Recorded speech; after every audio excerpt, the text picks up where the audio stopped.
part of what man is what his nature is. Is he different from man? And if so, what makes him so? And who are we as humans? We are delighted to have our panel with us tonight, representing various thoughts of view. And we have with us Carol Lerner. Carol is a language master from the Penobscot Nation. A big thing in my heart is that she's steeped with the creation of the Penobscot Nation, which is very good. She has a master's in education and a certification in second language learning methods, and is very concerned about keeping alive the languages that we have. Is that Michaud? Next to her is Rabbi Darah. She's with congregation Beth in Bangor. She has a degree in political science from the University of California at Berkeley. She has a master's in Hebrew letters and rabbinic coordination from Hebrew Union College Jewish Institute of Religion. And she's our neighbor up the street. Next to her is you're out of alphabetical order. I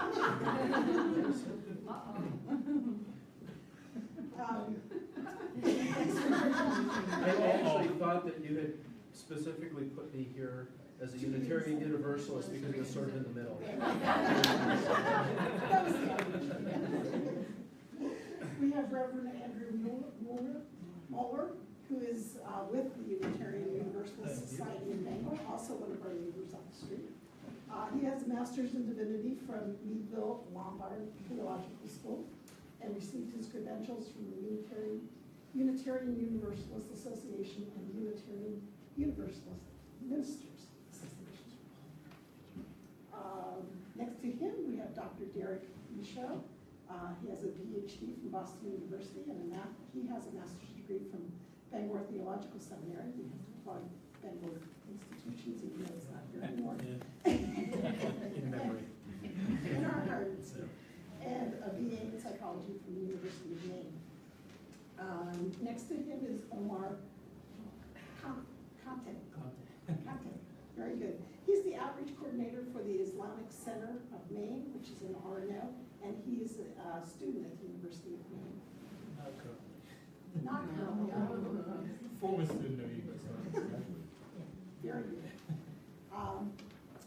Next to him, we have Riordan, a big friend of the library. We work with him a lot. He's a professor of history at the University of Maine. He received his PhD from the University of Pennsylvania, and he works a lot with the Maine Humanities Council, besides working with the university. And then a Bangor native, Father Michaud, pastor of St. Paul the Apostle Parish. He graduated from the University of Maine and from Catholic University. What I've asked our panelists to do is to take 5 to 10 minutes and talk about what it means to be human from their perspective. After everyone has had a chance to talk, we will take questions both from the audience and from the panel. And I hope we have some very good civic engagement on what it means to be human. Shall we start at this end, or does anyone want to volunteer here first? Well,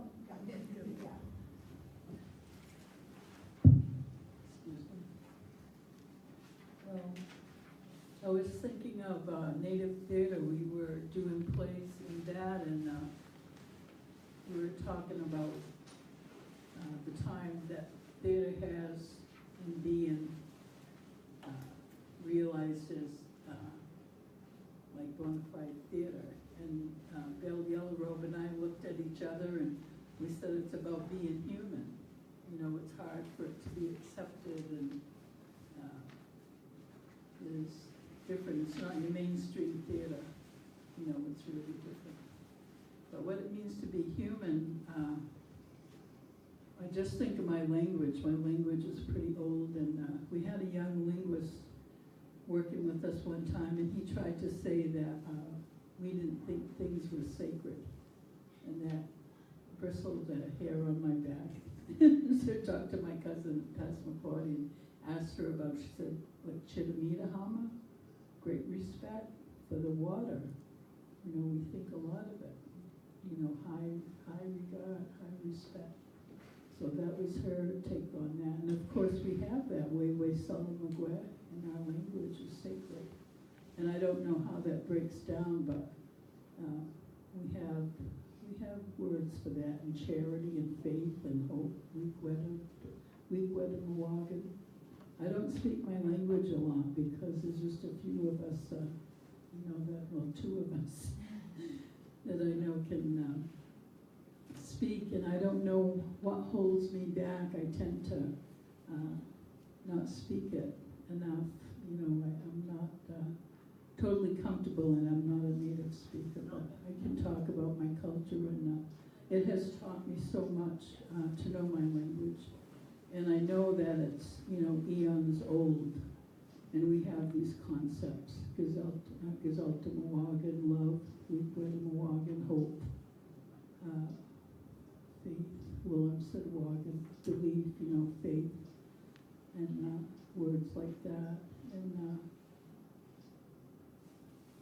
to be human, I think, is to have all that range of emotion, and I don't see a lot of people in my day-to-day life. I live alone, and so I've been doing words on Facebook every day and try to reach people that way.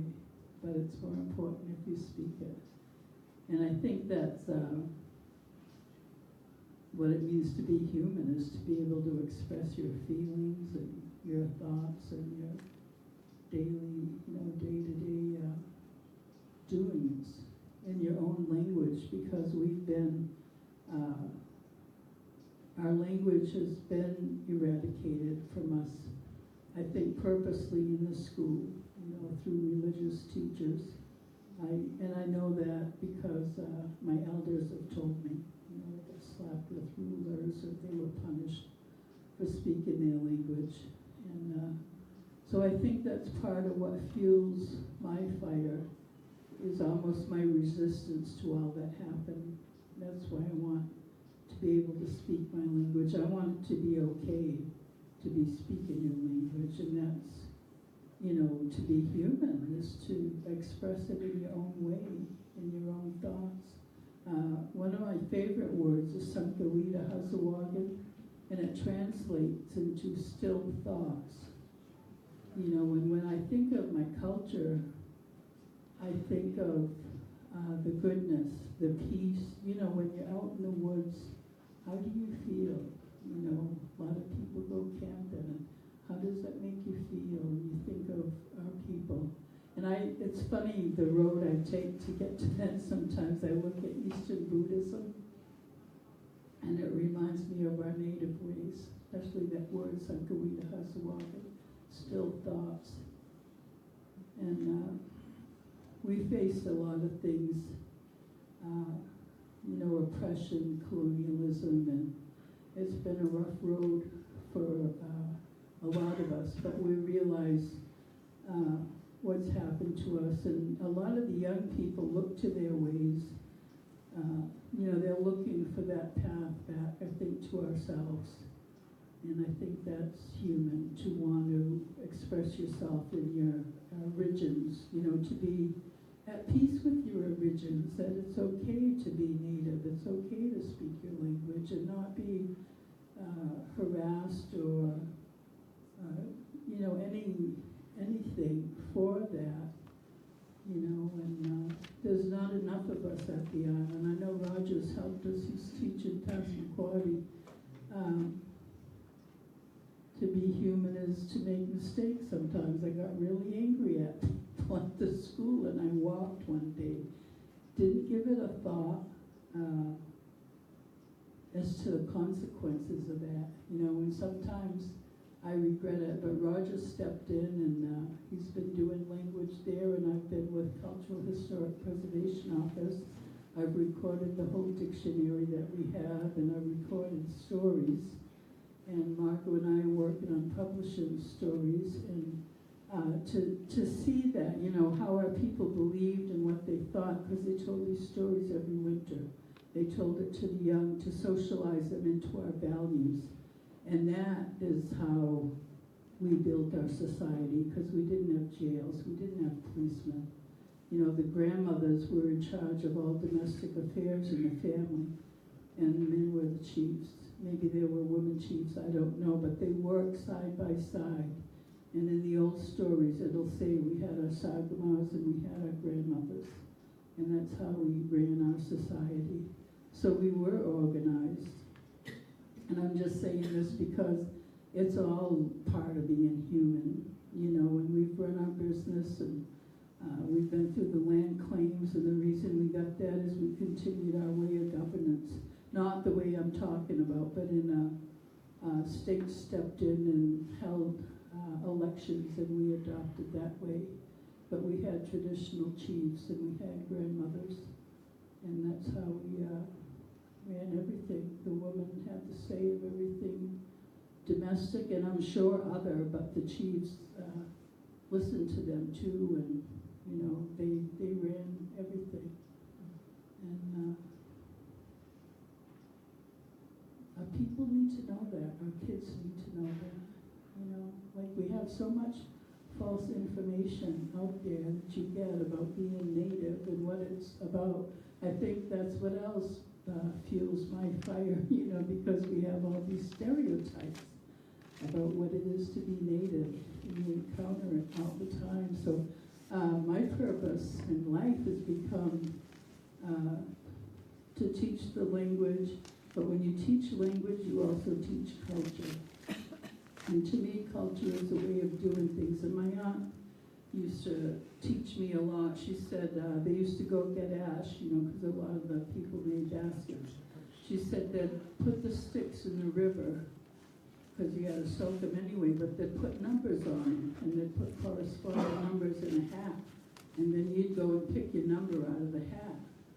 And I thought that's a good way to do things, because today you'll say, oh, that's his relative. That's why he got that. You know, it was a fair system they had in place. So you couldn't say things like that. You know, today we have nepotism and we have guidelines and we have all these things that, you know, we have to run our business a whole lot differently than we did. But it's good to hear how they lived in the past, and I'm writing about my grandparents for the sake of my children and grandchildren. They lived through the Depression, and how did they do that? You know, my grandfather cut wood, what they call stumpage. He was a policeman. He was also a bootlegger, and he was a ferryman. I think they did whatever they could, you know, to keep the family going. And I wish I knew him. I remember seeing him when I was a young child.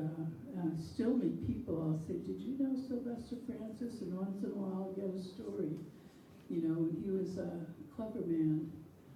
The game ones used to chase him into camp and say, all right, Syl, we know you got a deer in here somewhere. He said, go ahead, have a look around wherever you want. So all that time he's talking to them, he was standing on a little hill. It was his deer covered up with snow. So they left. You know, and just love stories like that. And we have stories about shamans and Medowin, and I know it's like a stereotype to think that natives are mystical, or, you know, but we had those people that I think they did so much. It was like a supernatural feat, the things they could do, because they were so strong and they lived so much. And I believe in that.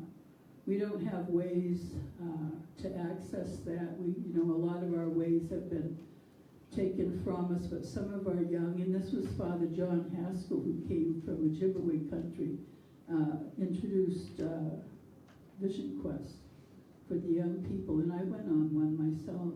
I was intrigued by doing that. And you sit out there without food and water for 4 days. I had some water with me because I had bronchitis and I had to take pills. That's how I did it. But a lot of the young people were doing that as a way to access a spirit helper or a name or whatever came to you. I think Levi Strauss said the truth is in the wilderness. So that was our way to go back to that through the efforts of Father John Haskell. And Father Jim and I talked about this talk tonight because I wasn't sure what was expected of me. And he mentioned the elements, the fire, earth, water, and wind. You know, those are the things we lived by and lived with and for and made our living direct from the earth. And all of that, red paint people, I believe, are us. There's a lot of graves on our island that have red paint in it. But Bruce Borg wants to say those were other people that had been here and died, and then we came. But I believe it's us. There was a grave right on my mother and father's lawn that he found with red paint in it and copper that they said come from the Great Lakes. And now we're finding our relatives with the Ojibwe have left here, and they tell us a story about leaving 500 years or more, and that they'll come back and bring their ways back with them. They pitied those they had left, and we're stuck to get to know them, and there's some exchange there. You know, those are our people, because you feel small. Penobscots feel small. We're on an island, but we used to live down by the ocean, well, you know, all through Maine, but, you know, we have relatives everywhere, and that's just a great story. I can't say too much more about it, but it's all part of being human, and I'm so proud to be native. Thank you. Thank you very much. Harrison, please. Very interesting. I'm going to have you come back for our whole program at the library. So this is sort of a perfect seating because I'm going to borrow or share, if you will, a few things that we just heard: the value of language, the value of story. In Jewish tradition, when we look at the question of what does it mean to be human, those first get asked and answered in typically reference the Bible, the Torah, our origin stories, our sense of who we are. In the description of the creation of humans, the biblical text refers to humans as Adam, the collective term for human beings being B'nai Adam. Adam comes into English, we hear it as the word Adam, but it's not actually Adam. It's actually from the same root as the word earth. So rather than calling the first human Adam as if it's a person's name, we should be referring to that as an earthling. And literally, the idea that the tradition recognizes that humans and the earth are made of the same stuff. And that the rest of us, those offspring thereof, become B'nai Adam, the offspring of the earth. And so then the tradition goes to fill that in to give us a sense of what is it. Again, if you want to go to the part that answers the what versus the who, which is much more a Jewish question, less what and more who. But coming back to the what, is that it fills that in with the idea that it's not just that earthling, but that literally that the divine created humans out of earth from everywhere on the planet. So again, this sort of foundational idea that one of the things about what it means to be human is that we share something tremendously with the planet that we live on and all parts of it. The next sort of tier is the emphasis that, and again, Judaism very quickly understands this is not a scientific statement. This is a statement about understanding how we function in the world. But the next thing is, what's the centrality of having created a singular human first? Simple biology tells you that's a bad idea. If anyone missed that class, there's several high school courses I can recommend. But it's not about the singular, it's not this is not a biology lesson, it's a what does it mean to be human story. And by telling us that every one of us comes from a singular earthling, it talks about the nature of which none of us are superior to any others, because no one can say, my ancestor was superior to yours, because ultimately we all come from the same. So that's the power of this singularity. It's the power of having this Hebrew that says us and the earth are exactly the same thing, which my bad science education tells me is somewhat supported by science. But that's not why we told it. We told it because it was trying to tell us something essential about humanity and the world. But that's one sort of pillar of what does it mean to be human in Judaism. The other pillar, if you will, the other grasp is this notion that we are B'Tselem Elohim. Elohim, one of the many names in Jewish tradition for God, and B'Tselem often being translated as the image, but then it gets very complex because Judaism is a faith that clearly says we have no idea and cannot know what the divine looks like. So again, you can't take this as some sort of literal statement. It's a statement about what does it mean, to answer that question, what does it mean to be human? We are the very same stuff as the world we walk on, and yet we have something that makes us in the image of, in the likeness, some way, some sort of divine attribute. And that's the starting point for Jewish understanding of what it means to be humans. Our interconnectedness and our connected to the Holy One, to something greater than we are, and that immediately for Jews then moves into the question not so much again of what, but who. And for Jews, who we are is rooted in this tension around what we do and what our capacity is as human beings to do amazingly fabulous, wondrous, beautiful, fill in the word of your choice things. At the same time, we have incredible capacity to do the worst possible thing to each other, to our planet, etc., as we all know too well. So the real next level of question about human beings that Judaism talks about as a faith is what to do with that incredible tension around our capacity to both do good and to do ill, and how do we manage that? One of my favorite stories about Jewish tradition, there's sort of two companion stories. The first one is, so if we're so problematic, why are we here in the first place? And so one of the great stories on that question is this idea that time exists and all of these attributes exist. Truth, love, righteousness, peace, etc. They all exist. And the divine is having a conversation, as the divine would, about creating things and creating the world, and is discussing with these attributes the possibility of creating these things called humans. And rightfully enough, the attributes sort of argue about our good decision that we should come into existence, pointing out that humans are going to be a tad problematic. And of course, truth most assertively points out all the ways that we might not be ideal occupants for this newly created planet. And what I love about this story is the idea that basically the way it's resolved is the story in the tradition has all the attributes sort of hanging out, arguing with each other, and the divine disappears, makes humans, and comes back to them still arguing, and say, you know, while you were discussing, I did it. Okay? So the reason that story is powerful is because it tells this image of that there's this connectedness to this notion of being created and what that means, and what that in spite of knowing all of our challenges, God saw something in humanity that made us worthy of being created. And then the implication for Jews is then always that you have to step into that. What you do matters. The divine saw that there was a way that it was powerful and important and wonderful for humans to exist, then we have to live up to that. The other side of that, to emphasize that point in an entirely different story, there's this great story that's maybe 3 verses long that says the following. For 2.5 years, the school of Hillel and the school of Shammai debated whether humans should have been created. Footnote, Hillel and Shammai were just heads of academies of learning, okay? So apparently these 2 academies of learning, according to this 3-sentence story, spent 2.5 years debating whether humans should have been created. And the punchline is, no. But, since we were, humans should reflect on their actions. Okay? It's the entire story. Again, Judaism doesn't spend so much time, though it is a theme and the embrace of science and understanding. That exhibit upstairs will feel comfortable to most Jews because we want to know how this incredible address that we've been gifted to live on works.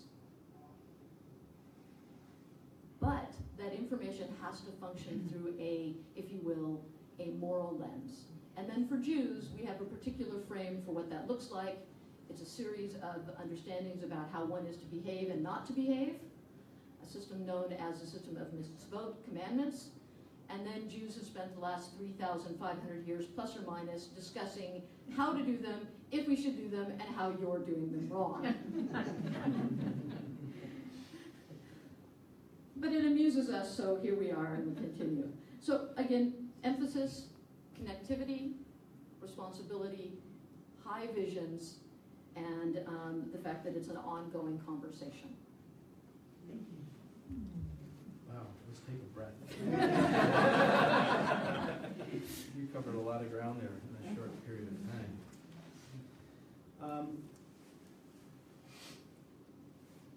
I wanted to start with a quote by a famous Unitarian minister, Forrest Church, who in his book, Love and Death, said that to be human is to be caught up in the dual reality of being alive and having to die. And I think that goes to the heart of a lot of what it means to be human. We have many different attributes. I think one of the areas that we struggle with a lot is the fact that we are, at one level, glorified herd animals, that we have biological needs, and we have energies that come out from those biological needs that force us to seek sustenance and shelter and the things that we need to survive. And then we also, and then the other side, we also have this side of us that is rational, and we have this consciousness that allows us to look at things in many different ways, and that's where we start developing these ideas of values, what's important, what matters. And so that's the meaning-making part of what it means to be human, that we have that strong desire to understand and have purpose. Why are we here? In one of Karen Armstrong's book, a famous author and theologian, she talks about mythos and logos. And the mythos part of being human is those stories. So being alive, knowing that we're going to die, we need to have stories because they are one of the most important communication tools that we have to pass on knowledge, to pass on that understanding of our ancestry, and those stories to pass on values and a sense of who we are and why we are here. The logos part is that very rational part that we're able to make decisions with that help us develop sciences that are kind of some of the basis of the exhibit upstairs that help us understand how far back we actually go and how our bodies have changed. I don't know how many of you found that fascinating, but I thought that was really interesting, how our bodies have evolved and changed over years, but at the same time, we still have this hunger for spirituality, this hunger for understanding who we are. So we have these two different places of being. And I think I'm going to stop there.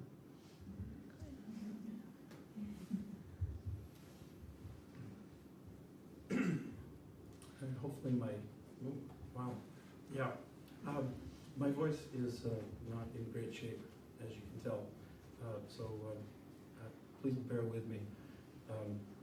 This is what happens when you're such a relational being that you are not just a being in relation with others in a world, but you are in fact a ecosystem. And we all are, right? Even if your voice isn't like mine right now, yeah. Fortunately, most of our fellow travelers are basically good for us or kind of indifferent right along the way. But enough about how I'm sick. We love you anyway. Yeah. So,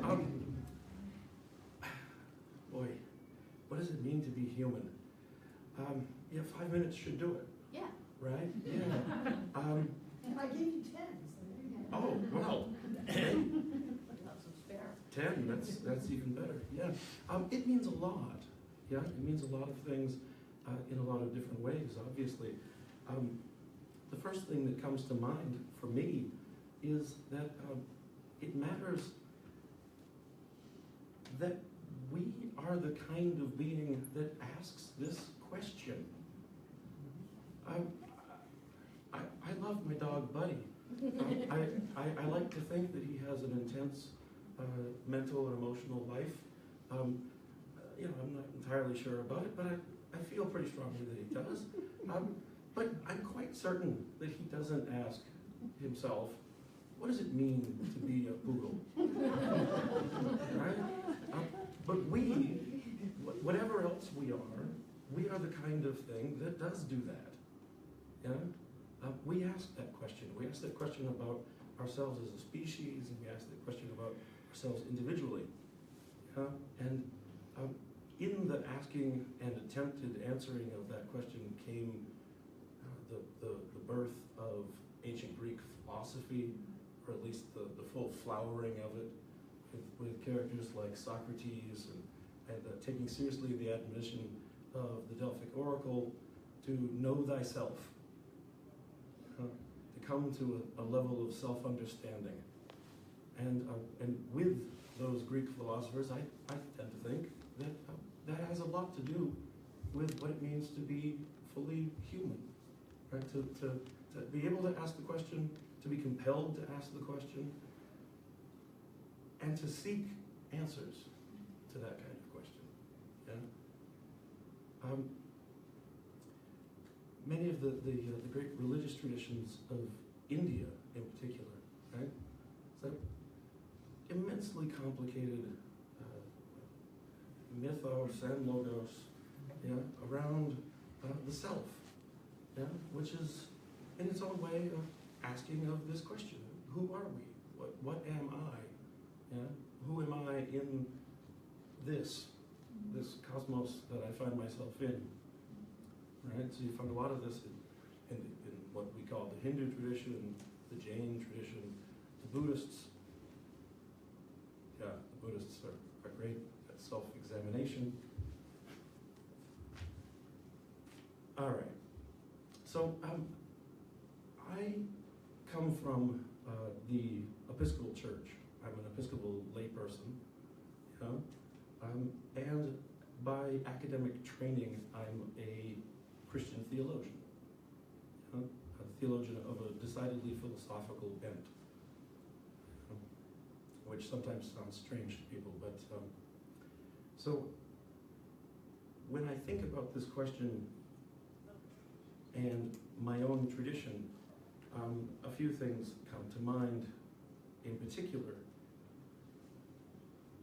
we are, I think, and my tradition bears this out, intensely rational beings, at least potentially.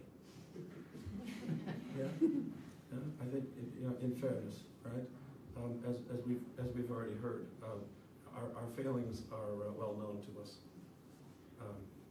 even though we might want to deny them on occasion. But we have great capacity to know. Yeah? We have a capacity, it occurs to me after checking out the exhibit, which is just lovely, everyone should visit. We have the capacity even to engage with things that don't obviously give us a survival advantage. You know? We have the capacity to know our own origins. Well, I'm sure there's a good living in being a paleontologist, right? But there are other ways of making a living, right? We have this kind of capacity to transcend the sphere of physical processes of evolution, it occurs to me. Never divorced from them. That would be a neat trick, to be sure. But we have the capacity, I think, always to go beyond that. Okay? And I think our ability to identify our own origins is, in one sense, proof of this. Again, Buddy can't do that, right? Buddy doesn't need to do that. And strictly speaking, from a survival perspective, I don't need to do that either. Yeah?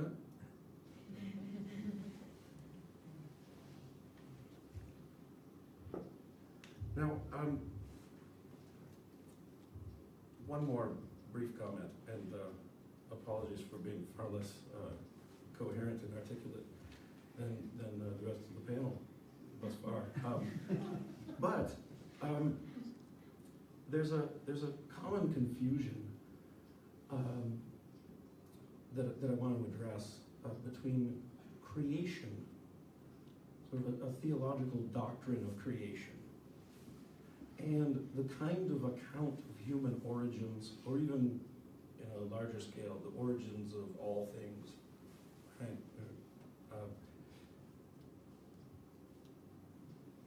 The theological doctrine of creation traditionally is much more about a relationship between we, the creatures, yeah, some of whom are human beings, yeah, one other one is Buddy, and there are many, many more, and the Creator. Yeah?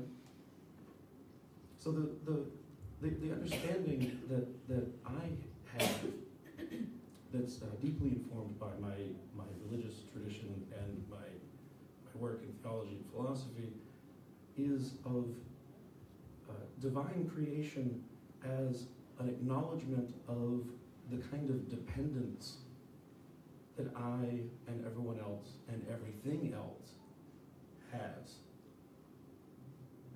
You know?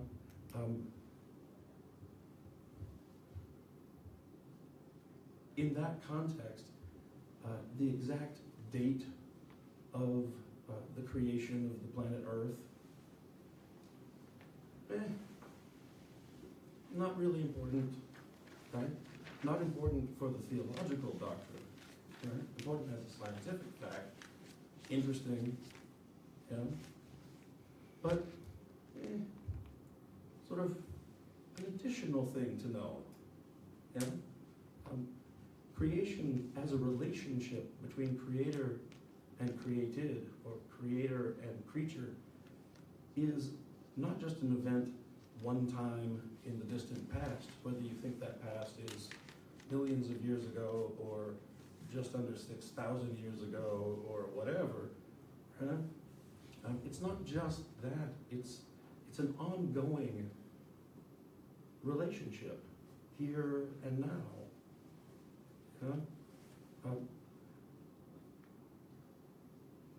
Understood that way, the kinds of resistance that one sees often from my fellow Christians in particular, of different stripes, to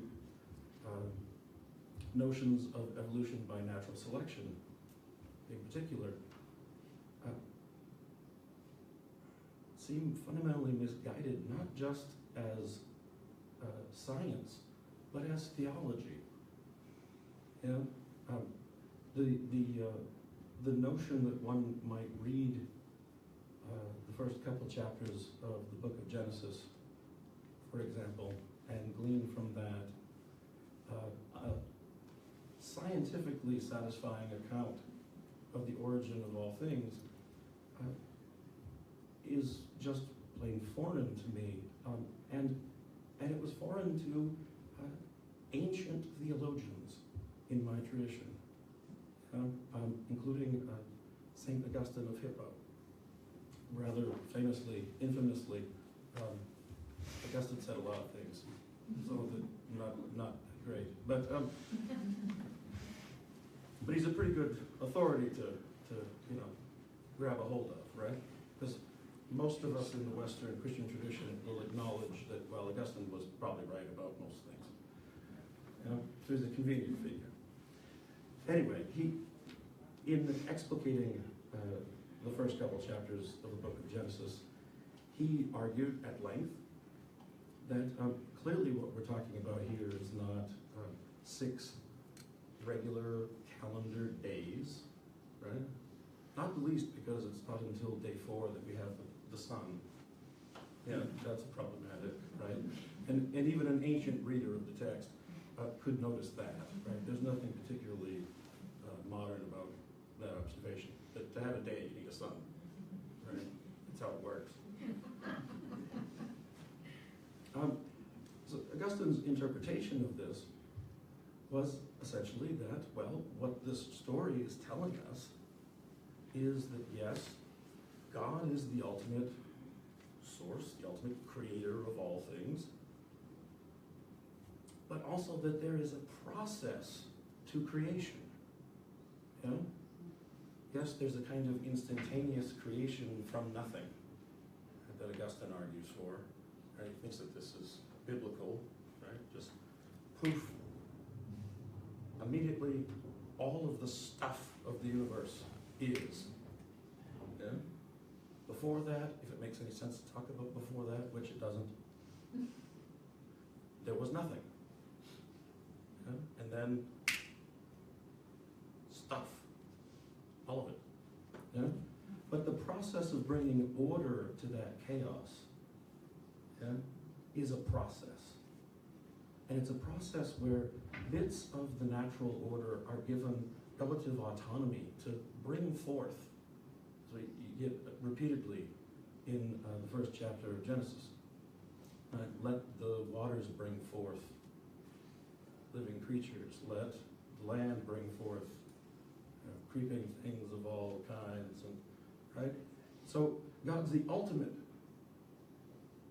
source, cause, creator, yeah?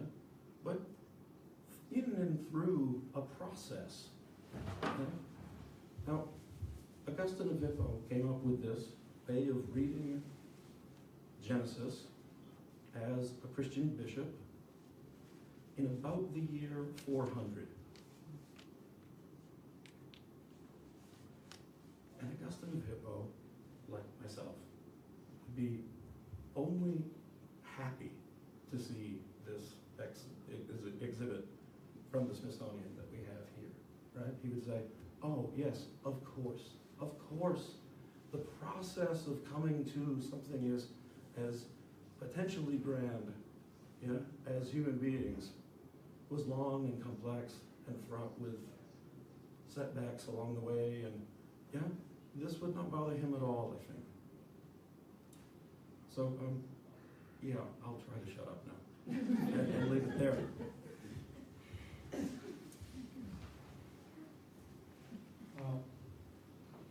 This is the kind of question that keeps thinking people awake because there's no exact satisfactory answer to it.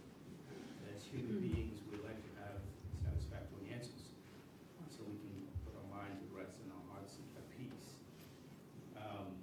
When I heard about this topic and I was asked to come, when I got to work that next morning, I could pick some people's brains and see what they think of this question. And asked them, what does it mean to be human to you? Some people will say, well, humans are very complex. That's what it means to be human. We have lots of emotions, and we get sad, we get angry, we get bored, we get all these different type of feelings that come up. And, somebody says, to be human is to have an iPhone. Anyone without an iPhone, you're not counted as the human folks according to this individual. So, some people might believe that in this day and age that to be human, you gotta have an iPhone and take selfies. But someone says to be human is to drive. We drive cars. We invent things, but a lot of these things, the emotions, the feelings, congruent with animal world. They have emotions, they have feelings. A lot of our physical makeup and our physical being is corresponding with animal physical makeup and physical being. They have eyes, they have nose, they have different parts that we have as well. They get ill, they get sick, they get well, all these things. So what makes us different? What makes us, above and beyond is other beings that reside in this world with us. And I thought about it, in my spiritual perspective, the Islamic perspective, and Rabbi Lerner was talking about a good idea to create humans.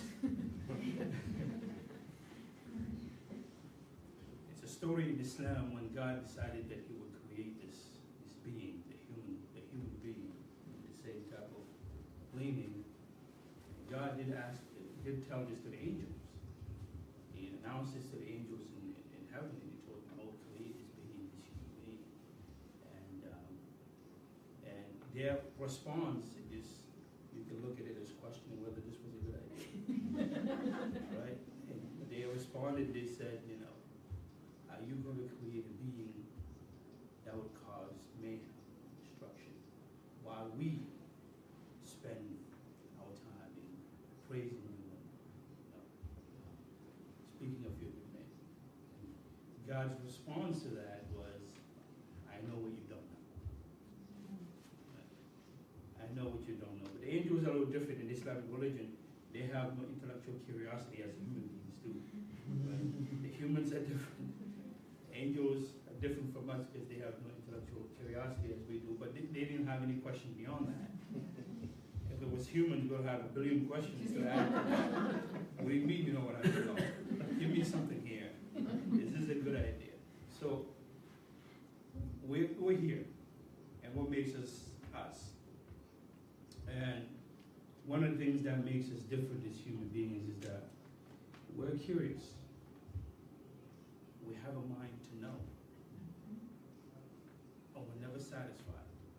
And that knowledge is not only based upon what we need immediately, our immediate needs and satisfactions, but it goes beyond that. Things that have no immediate impact on our lives, especially. This exhibit is a very good example of that. Knowing what it means to be human, it's not going to put food in anybody's refrigerator.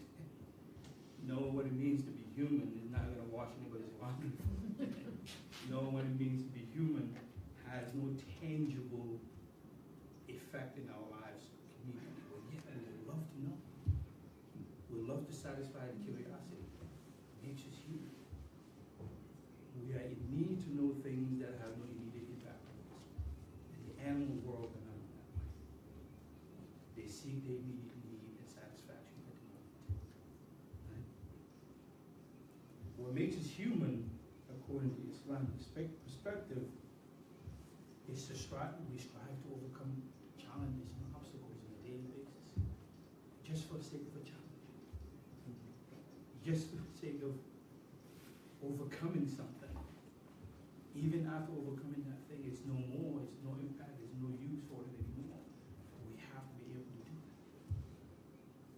We strive for this on a daily basis, to overcome things that may not have tangible effects in our lives.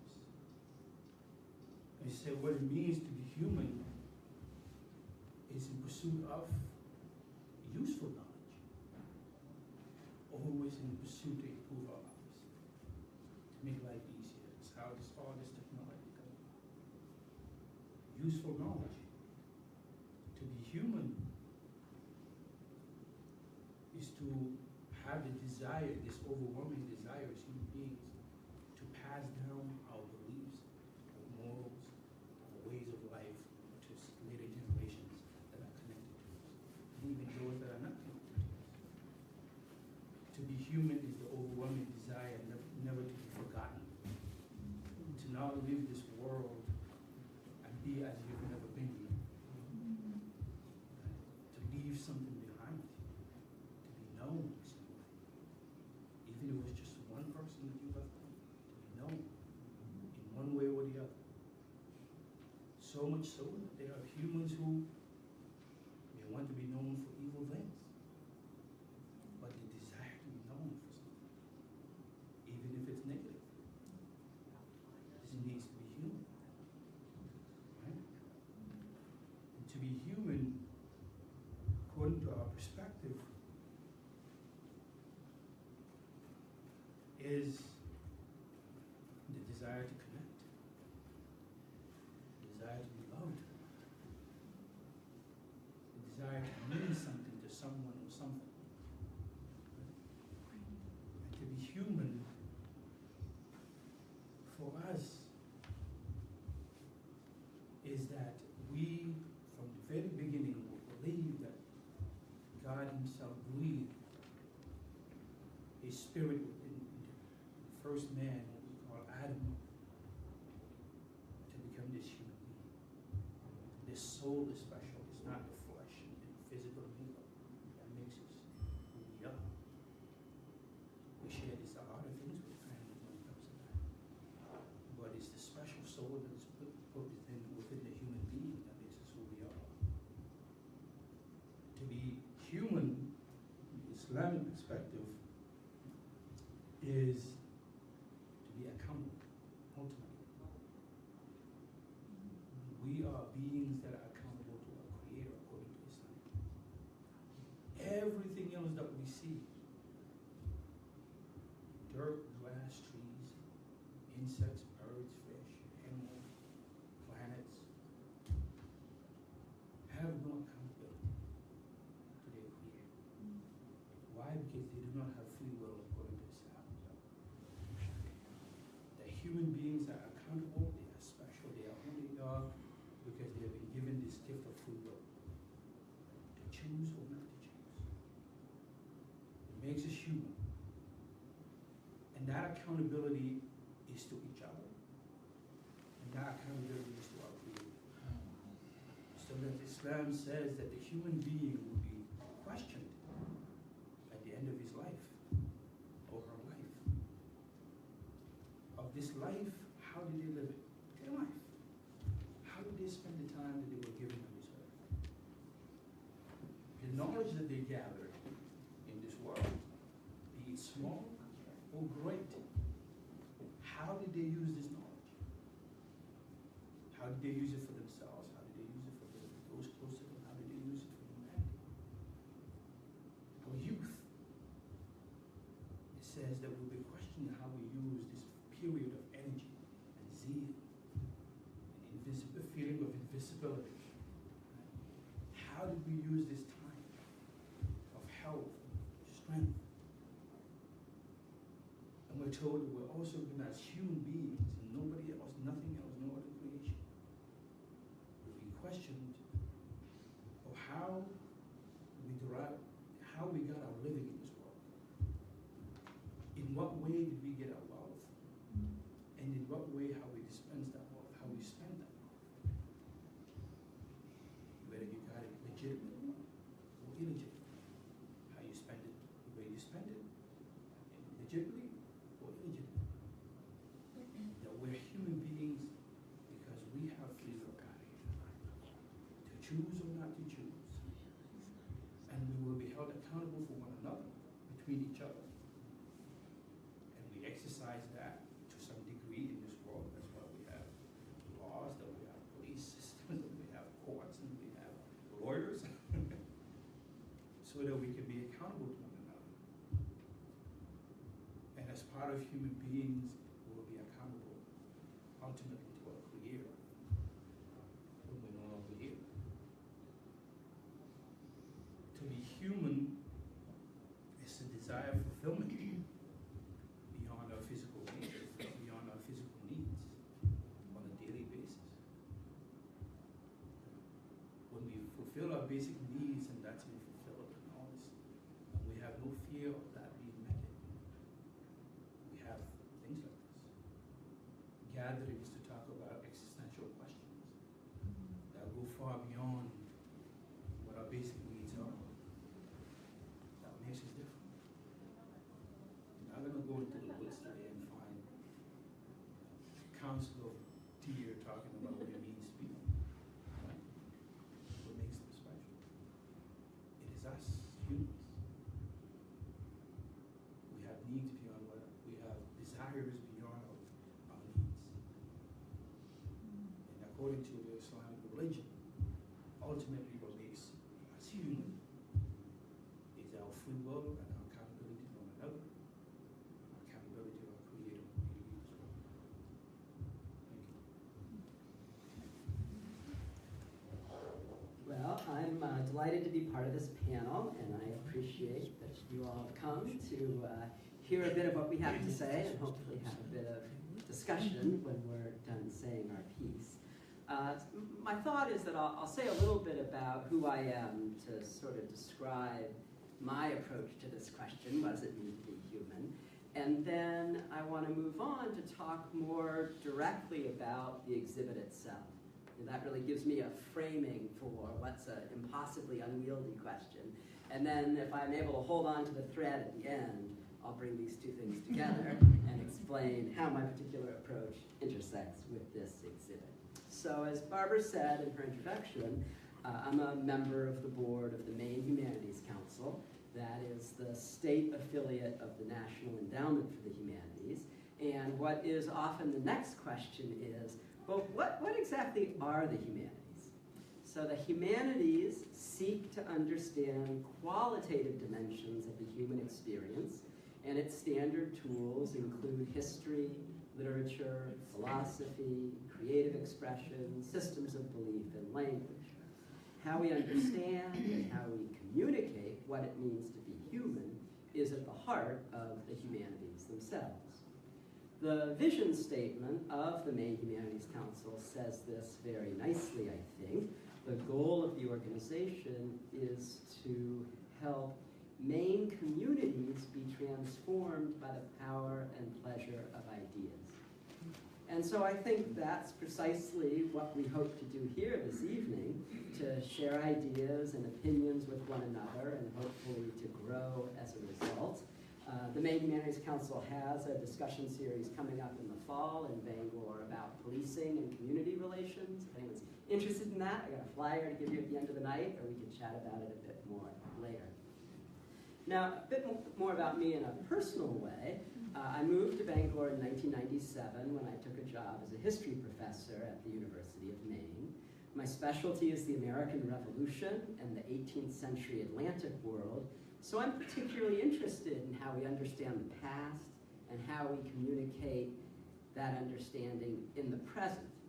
And so that's the sort of lens or my sense of being in the world that I brought with me when I came to look at the exhibit, and particularly to read the companion book that has the same title, of which there are several copies at the library. And so one of the things that was particularly, I think clearer in the book perhaps than the exhibit itself, is that the book is organized around what it calls 6 evolutionary milestones in the process of becoming human. So I'm going to tell you what these are from oldest to the most recent. Right? The first major evolutionary milestone from a paleontological point of view is walking upright, right? About 6 million years ago. The second is the use of tools, about 2.5 million years ago. The third is the development of a very large brain, 500,000 years ago. The fourth is the capacity to produce symbolic artifacts in art, about 250,000 years ago. The first Homo sapiens, the first modern humans, appear on the earth about 100,000 years ago. And then the domestication of plants and animals occurred about 10,000 years ago. Now, this set of milestones is amazing to me for 2 main reasons. First, all of these key developments are shockingly old.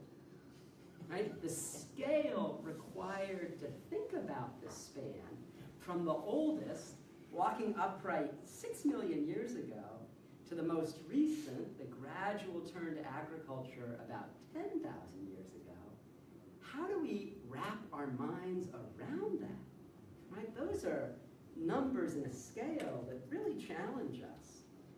So I spend almost all my professional life thinking about the 18th century and how to make the world of the 1700s meaningful to us today. So I find this chronological perspective and these milestones just completely daunting. Now, the second thing that I think is incredible is that 4 of these 6 milestones precede our species being on the earth. So what does that mean about what it means to be human?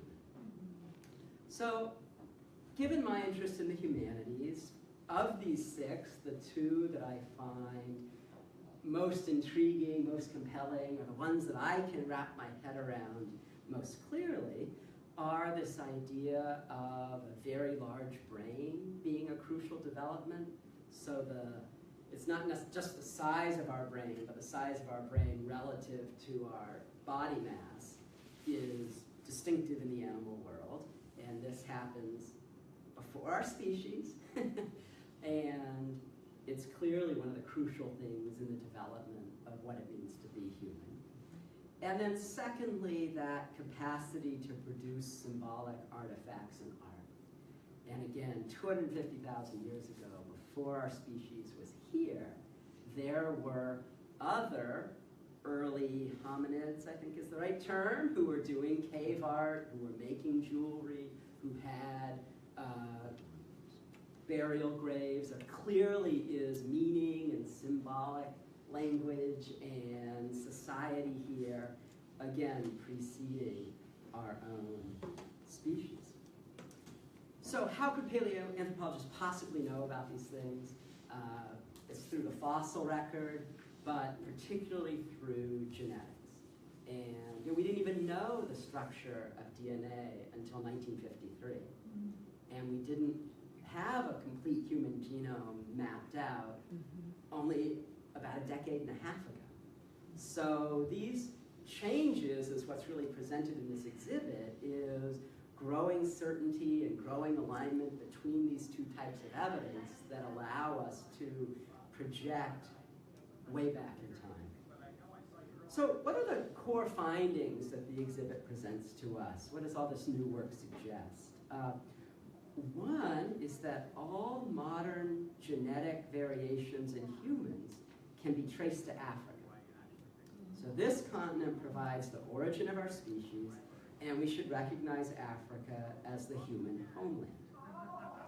Humans are all very, very closely related to one another. Dividing humans into racial categories is a cultural practice. It is not based on genetics. It is not based on biological differences. And more than just this human unity, genetic evidence shows us that all living things are very closely related. I think the single most shocking thing to me in that exhibit is the picture of the banana plant, with which I share something upwards of 60% of common genetic material. This really says something about the connectedness, the earthliness of what human beings are. And finally, it's quite clear that humans are a colonizing species, that we've spread across the world and transformed it. This has led to a human population explosion. This has led to a stunning decline of plant and animal diversity. And this brings us to an absolutely crucial question about climate change in our contemporary moment. How must we adapt to successfully face this major change in our planet? So I want to close with three broad observations that hopefully connect back to history and the humanities. First, given all that human beings share with one another, we need to work much harder at bridging our differences to have meaningful discussions to better understand our circumstances.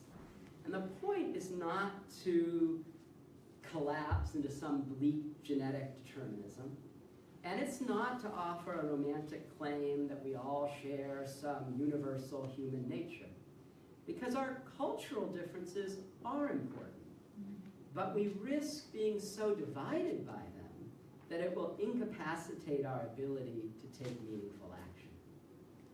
Second, the long record of human adaptability has been fundamental to the global dominance of Homo sapiens.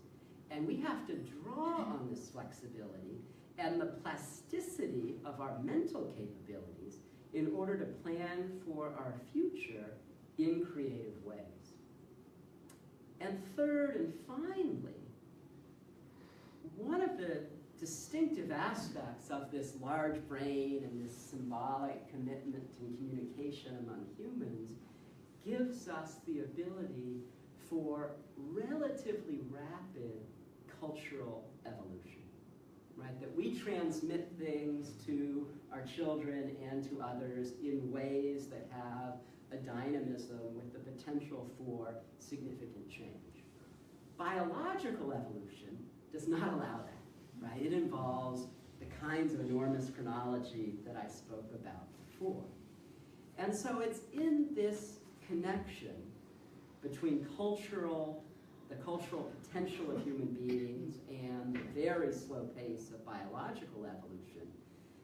This is where the humanities and science need to inform one another more deeply so that we can take advantage of both of these key aspects of what it means to be human.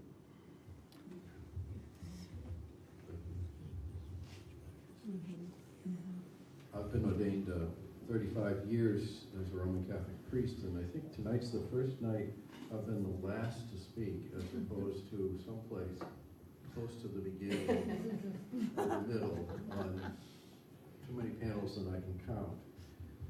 So I guess it allows me to say yes.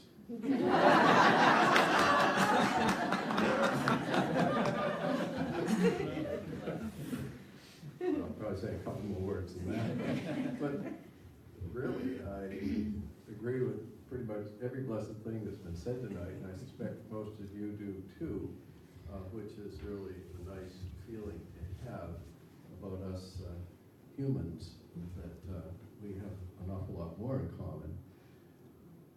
You brought up, I went through the thing too, and that is humbling to know how close we are to the bananas. But the nice thing is I do like bananas, actually every day, at least once. So, that will be an ease out of the humility lesson. But we don't know how the bananas feel. I don't know you can take a position for them. But seriously, I'd just like to touch on the tradition I come from in terms of other things that have already been said. Really, Catholicism is based on Judaism, so what the Rabbi has helped us understand about creation, we all turn to the book of Genesis, Christians throughout the world, and we too agree with the fact that this, well, first of all, just the broad statement about the sacred scriptures is that it is not a science book, and it is not a history book, and we make great errors when we move in the direction of using it as a science book or a history book. Certainly the scriptures, we believe, are inspired and therefore are very much a part of our tradition and very important to us, no question about it. But it is more to properly, morally and ethically reflect on how we engage creation, which has been alluded to so many times here tonight, that we need to do our part in looking for good science, good scientific work, and then the different philosophies of the world and the different faith communities of the world need to honestly study and address the things that are being discovered for us. And so much has happened so recently to allow good scientific discoveries. I think it's fair to say the church, I'm talking more in terms of the Roman, the Catholic tradition, has generally been pretty good about accepting science, but we've had some bad days. Mr. Galileo he called as witness number one. But just because we have made mistakes, it doesn't mean that we can't continue to try to affirm science, and especially good scientific method, etc. So let me just say that our tradition does see that science ought to keep informing us in the millions of years and the DNA and all those things. And we need to appreciate a lot of what we heard in terms of the Islamic tradition about we are given a free will, and we're giving a soul. And so this body isn't going to last that long, but we believe this soul will. And that being human is all about being made in God's image and likeness, which means we can really communicate with the divine, and more importantly, spend eternity with the divine if we live this life of ours in a responsible and relational, outgoing way with the rest of creation that continues to unfold. So, I think, since we've used up an hour and 10 minutes, you've only got 20 minutes for you folks.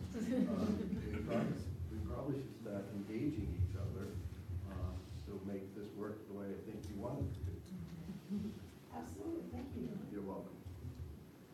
So, questions from the floor. Does anyone have any statement they want to make or any questions they want to ask? Yes, ma'am. I have, it's actually a question for everyone, but particularly for the panel. We all in this room seem to agree on certain ways of interacting with our Creator and certain beliefs about interacting with our Creator and what it means to be human. And my question is that we all know that there are a lot of folks out there whose religious tradition is nominally the same as the Christian tradition, but who interpret that tradition in radically different ways and try to use that interpretation to work laws and to work the legislatures and things like that. How do we engage with those people in a positive way to try to win their hearts and minds over to this thing that we see as basic, which is our relationship with our Creator and what it means to be human is not the same thing as science, and they can coexist. How do we engage with that level of radicalism?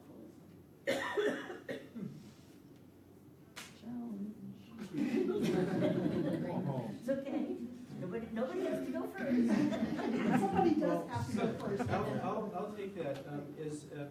As Unitarian Universalists, we have kind of evolved our theology. Oh, thank you. Kind of evolved our theology to a place where we don't necessarily focus on a particular theological perspective or particular theological creed. And so the thing that binds us together is a common set of values that we call our principles and purposes. And we find that within the realm of these principles and purposes, which I think if you read through them, you would see that just about every religion would say, we're with that, we're down with that, that works. So I think that one of the ways that we can start is in the realm of ethics, and we can have a discussion about what is good, what is meaningful, how can we help each other, what begets life, what begets human flourishing, and still there's going to be some tension there, right? Right? That's not going to necessarily solve that, but I think that that at least provides a foundation, and I think that part of the work of engaging people who have very, very strong beliefs, the first thing is to sit down and listen.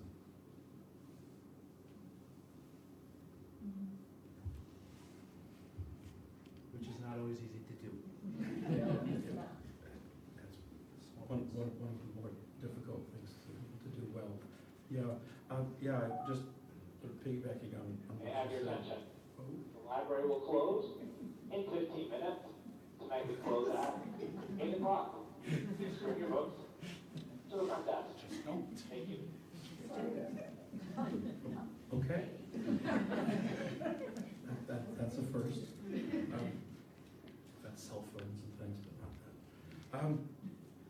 Yeah, I think it starts by listening, right? And that's a difficult thing, and I have no easy, shortcut answer to how we do that as individuals or groups. But it also involves, I think, inviting those who do disagree about the nature of these things, whether it's the nature of Scripture with respect to science. Yeah. It involves inviting them to hear different views, yeah, and to open up a kind of dialogue about the ways in which we're interpreting, whether it's scriptural text or scriptural text plus traditional interpretations thereof, whatever it is that we share as common ground. You got to start talking. Barbara, I'm curious if the library's gotten any negative responses to the exhibit, and if so, what the nature of them might have been. Actually, we have not. We have heard that at other libraries there have been problems, but we have had none in Bangor whatsoever. We did invite people of more conservative nature to be part of this panel, but it didn't work out for their schedules. But no one has said, "Oh, why are you doing this?" or has been horribly upset about it. Yes. One of many of us in here is a docent helping out with the exhibit, and there have been questions that have come my way, I imagine other people's way also, about, well, how could you make sense of this? What about Adam and Eve? And I heard some wonderful things tonight that I could answer to the next time I do this, which is really nice. Most of the time I send them to the local librarian. And that's what I was instructed to do, and that works really well. And I noticed there was a little girl who came to the statue and was very upset that the little boy didn't have any clothing on. And her father was standing nearby and doing something with the machines. I think he was checking out some books by himself. And he said something about Jesus that was negative about the exhibit. And she said, "Well, is this Jesus?" And I said, "No, these people are a lot older than Jesus."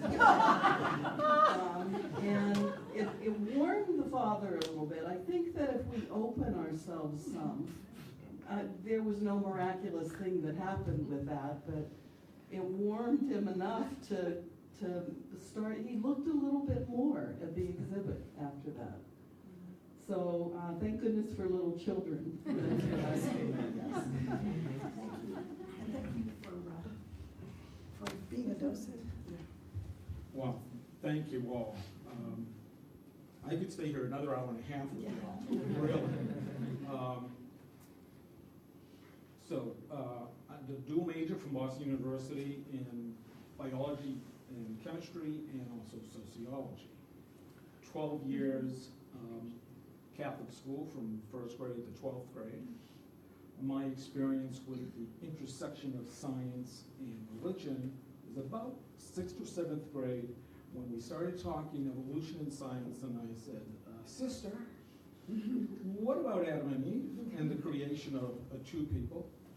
She thought for a moment, and God bless her, I don't think she had a gigantic background in science. She said, "Well, humans evolved, and when they got to a point that there were two that were Adam and Eve, then God put a soul." I think that satisfied me for about a year. Just did, a lot of things that were said, that we're in a relationship. And I noticed, because I've been watching BBC Planet Earth, I noticed there's a lot of species that are in relationship to each other. Right? I taught science. When I got to evolution, I had students say, "What? You mean you don't believe in God?" I went, "Whoa, never said that. We're not talking about religion." Right? Talked in physics about Big Bang Theory. Oh, God didn't create the universe. Scientists don't talk about how the Big Bang came about, just that there's evidence that it did. Two separate issues.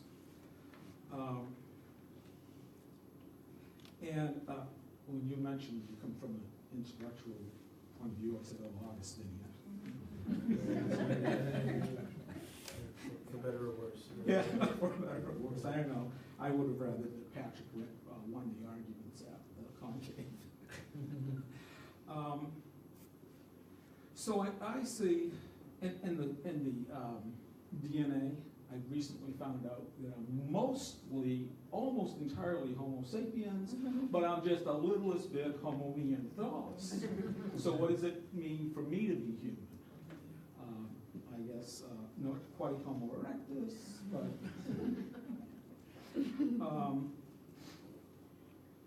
yeah, and the shared genes.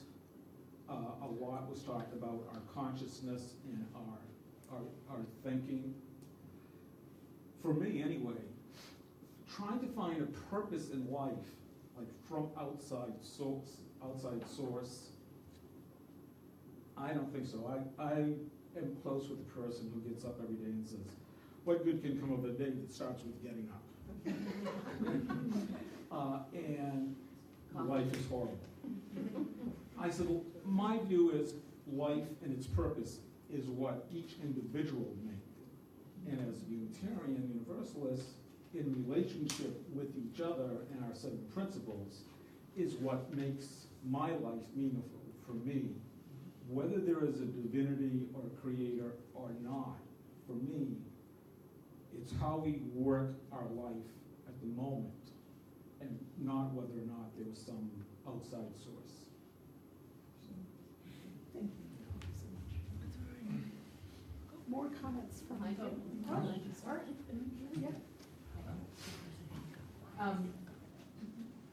I grew up in Philadelphia. I was Episcopalian by training and baptism and confirmation. I was also simultaneously sent to Quaker school for 12 years because that was what people in my family did for several generations. And so I came out with this kind of, two ends of the Protestant spectrum of things. And I'm struck by that the religions represented on the panel, the Christianity, Judaism, Islam, are so much the religions of the book, and looking at scripture and looking at a kind of relationship between creator and humans and other parts of creation, but that humans are somehow special and above the rest of creation in some way. And I've been doing a lot of work with Carol Dana and thinking about stories from the Penobscot Nation that change that relationship, that have a different interpretation of that relationship, and thinking about the idea that now, since 2002, since we know about the human genome and can think about how closely related we are to bananas, that in fact we are very closely related to most animate creatures, even more so than to bananas. And Carol and I have been working on a series of Penobscot stories, and one of the stories, a very old one, about the frog who keeps the water back that then becomes the Penobscot River. The way the story ends, and I don't know if you want to tell it or if you want me to keep going, but the idea that the fish in the Penobscot River, the creatures in the river, are actually human beings who go into the river.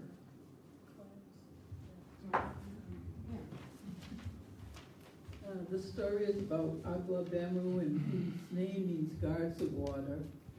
But we were reading a lot about Gluskab, and he brought balance to the land.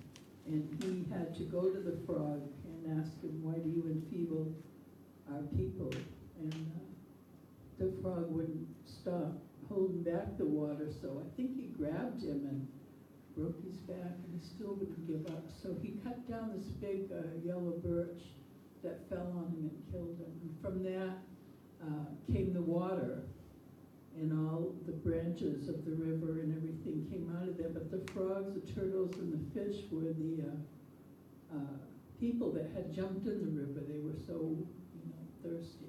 And they became the clans. And I was telling Margot, I think those water clans are the oldest, water clans. And when I read it, it really struck me that these are our relatives. I mean, we raised millions of dollars to buy these dams in the river and destroyed them so the fish could come up, and it was a big effort. And I don't know, it helps me understand that more today, when I look at it, because as we did the stories, we did plays at Penobscot Theater, it related to our life and our activism, about the river and today's life. You could see that we still have those same values, even though the stories weren't carried on. They're like 100-year-old stories, but our people are still working that way. They still have those values. They still cherish those things. So it was interesting. I think that's you have one more? Short question. I just have a statement. You said some people that weren't able to come today, more conservative. Were any of them non-denominational Christians? Non-denominational Christians, no. Like not Catholic, nor Universal Unitarian, nor... We asked Baptists, and we asked... Oh, you did ask some Baptists? Yes. I'm just curious, because I don't see a representation of a Bible-preaching church here. And yes, we did try to get some. Oh, okay.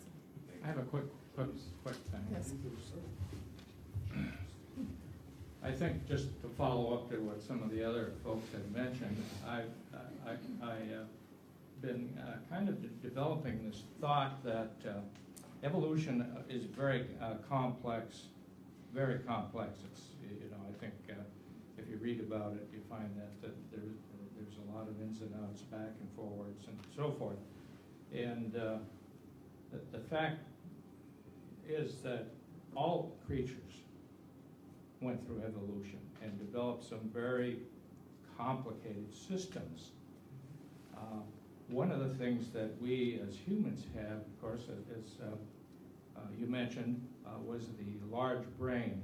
And one of the things that I think that that kind of allows us to do is think that we're the alpha creatures.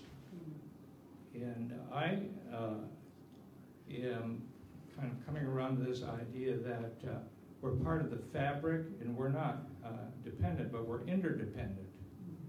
And what that says to me is that maybe we aren't on top of the pile. Maybe we're part of a grand picture that blends all these creatures. And we're running through our lives in a very isolated way. We're kind of in our own little world, and we're taking advantage of and using other creatures to our advantage. And that's just sort of a statement to throw out there, and maybe somebody might have a comment on that. Which I think would be an abomination to the Creator. I think the Creator of the universe does not want us taking advantage of any other species, but finding ways to work together and keep this planet going. The New Cosmology, the writings of Thomas Berry, there's a book called The Great Work, I think is enlightening, saying we're entering an ecozoic era, or we should be in this ecozoic era. And to respond to the question the first woman had, I would say something about community building and coming together in small or ever widening circles to try to, potlucks are a great Protestant tradition, but one of my favorite Catholic teachers, Phil Berrigan, said, I think the way we solve the world's problems is just like this, sitting in a circle and trying to come together and understand one another. Thank you very much. Anyone on the panel want to have one last